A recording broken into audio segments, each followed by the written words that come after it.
Can the UK government get any more chaotic? Welcome to Mark and Pete. Here is an exasperated and strained thought. Up and down Downing Street and in and out of power, counting every electoral seat, the mood is getting sour. Another Prime Minister to greet, the smarmy bow and cower. Their destiny will end in defeat. Oh, lock them in the tower. Yes, Clergyman Pete, I've completely lost my voice. I've been shouting at the utter nonsense and chaos that we see going on in British politics. What on earth is happening? It seems as though that when you think that there is an opportunity to put some sensible policies in place, we end up with utter rubbish. Now, it seems also that some of the other politicians, such as people like Nicola Sturgeon, there we go, I don't normally quote her, but my voice now is nearly ending, but she says that Liz Truss is a lame duck. What say you, Clergyman Pete?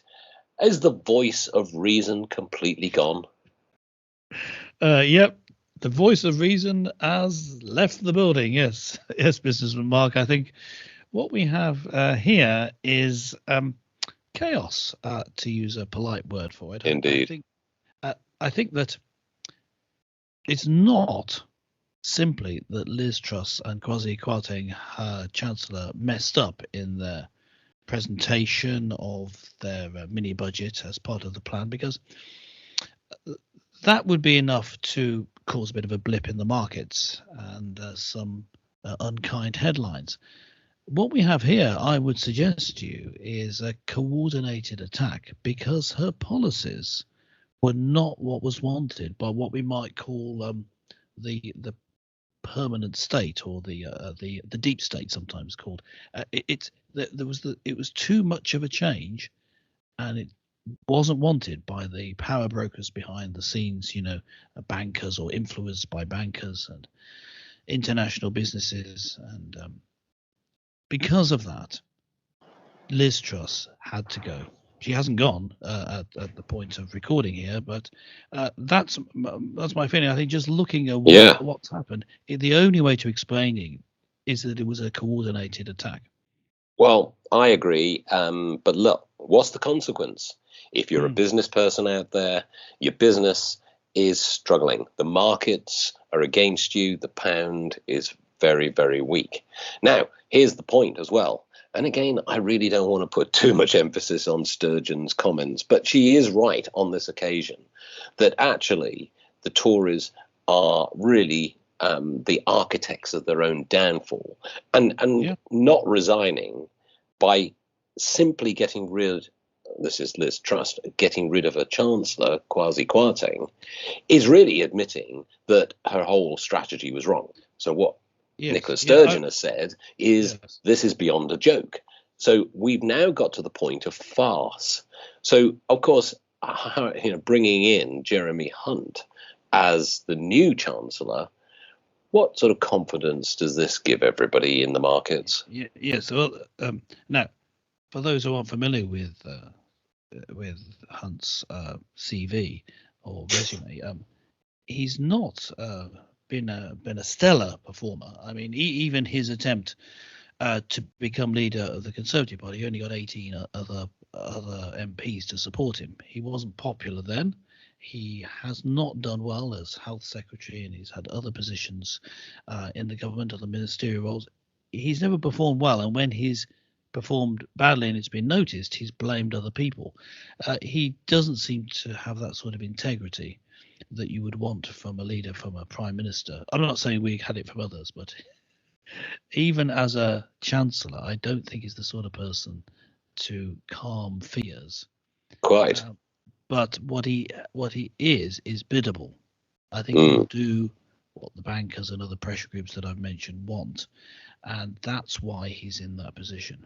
Yeah. So, in a way, it could calm it down, isn't it? It could calm down the media storm that's been whipped up against the government, but not against Liz Truss, unless she completely kowtows as well and changes the whole way that she's operating. I think we're now in another realm. We're now in another sphere.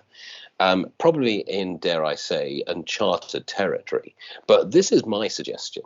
It has been brought up in recent times, but actually the idea of now an emergency coalition government is probably what I would recommend. Now, what do we mean by that? Now, I know that people will look back in history and say, when there's times of emergency, like a war or a serious crisis, you bring together politicians from different, factions, different areas, and actually unite them, taking the best of, to help to solve the problem. Now, I know that may not always be workable because it's like oil and water, because sometimes you're politically against one another. But I think there's a different strategy here. So my suggestion is that we open up the idea that we bring in a coalition government or a temporary cabinet, which comprises those who are currently in government with some opposition members, we'll talk about them, potentially those who are actually former members of parliament who know what to do and actually have experience. I think I'm just looking at who currently in government, who are the known figures who have enough gravitas, have the ability, but also have the same name recognition to settle things, so people will know who they are and they're going to sort things out. I mean, could it be that Liz Truss has Jeremy Hunt in place for a bit, but then replaces him with someone who she thinks is going to implement the changes that are actually going to do good for the country? What Jeremy Hunt has already outlined is basically a return to the old U-turn. way of doing things. Huge U-turn, yes. So I mean, the only person I can see actually in the Conservative Party and in government is Jacob Rees-Mogg, and I know that he's not exactly a man of the people sort of personality, but at least he has a strength of character and competence. Maybe he should be Chancellor, but I guess the problem with that is you're sort of you're putting someone in place who doesn't have that ability to connect wider. So it might be good. It might be good in the short term, but when it comes to the election, well, maybe he's not the right sort of person. Now, Steve Baker in the Conservative Party, yes, he seems quite competent. He's reasonably well known, but again, I don't see him as being a popular figure in the country. So I guess, I mean, in your suggestion, you're talking about bringing in people from across the aisle, people from who aren't actually MPs, just I think it needs to comprise. So who would you be thinking of as Chancellor then? Did you have someone in mind? Well, I think there's a number of individuals, but look, again, let's look at the nonsense that we're dealing with. So what I'm suggesting is something quite unprecedented, but bringing in people who have dealt with these issues. So, for example, and as you can probably gather, my exasperation over this has brought me to tears. But I would bring in people who come from the past, like somebody like a Gordon Brown or other individuals who know what to do. Maybe people from industry who could help. That's what needs to happen today. And if we don't, the current government will struggle. And that's the problem. If they don't go to the election and call a general election. I think bringing in Gordon Brown, I suppose he's a known figure. He was a competent Chancellor, although really tripped up as Prime Minister. I guess there's Nigel Farage, who we haven't mentioned, but he's a big could be a good Home Secretary. I think he could sort out. Yeah, is his campaigning point at the moment, in that he's campaigning against illegal immigration. So I could see that working. Do you think Boris Johnson should come back? Well, if my voice doesn't croak anymore on that prospect, I think that Boris, for all that he brings and all the pantomime that comes with it. I don't think he has the credibility. Yes, yeah, and I would rather that we had somebody who, I mean, I actually think that somebody like David Miliband, if you remember him, folks, he was a very credible individual in the Labour Party. He really understands international matters.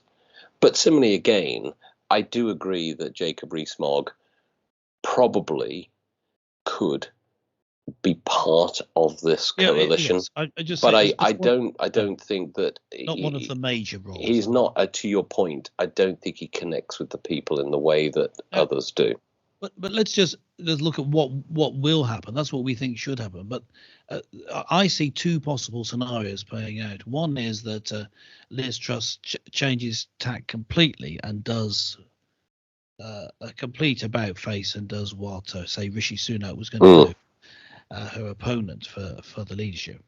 Or they'll get rid of her. By they, I of course mean the pressure groups push the MPs into putting in letters to bring about a vote of no confidence, and they have another election for leader. I could see that happening, or that Liz Truss completely turns around, or does your suggestion. But I don't know that she has the strength of character to do that. I'd be pleased if she did. Please, folks, if Mr. Blobby is the Chancellor in the next week, do not be too surprised. Bring back Mr. Blobby. All is forgiven. Well, look, it has got to that level now. Well, that's. I think that's where we can leave it. We've made some sort of attempt to predict what will happen. We've commented on what we think are possible solutions going forward, and the one final thing that I would say is the Bible says, don't put your trust in politicians. If I actually puts it like this, so it's Psalm 146 verse 3. Put not your trust in princes, in a son of man in whom there's no salvation. And that's basically saying, don't trust the politicians, trust God. And I think that's our only hope. Pray, folks, pray that we'll come out of this mess in one way or another. Well, that's about it from Mark and Pete for this week. Make sure that you subscribe, leave a comment below, and let us know what you think. Bye for now.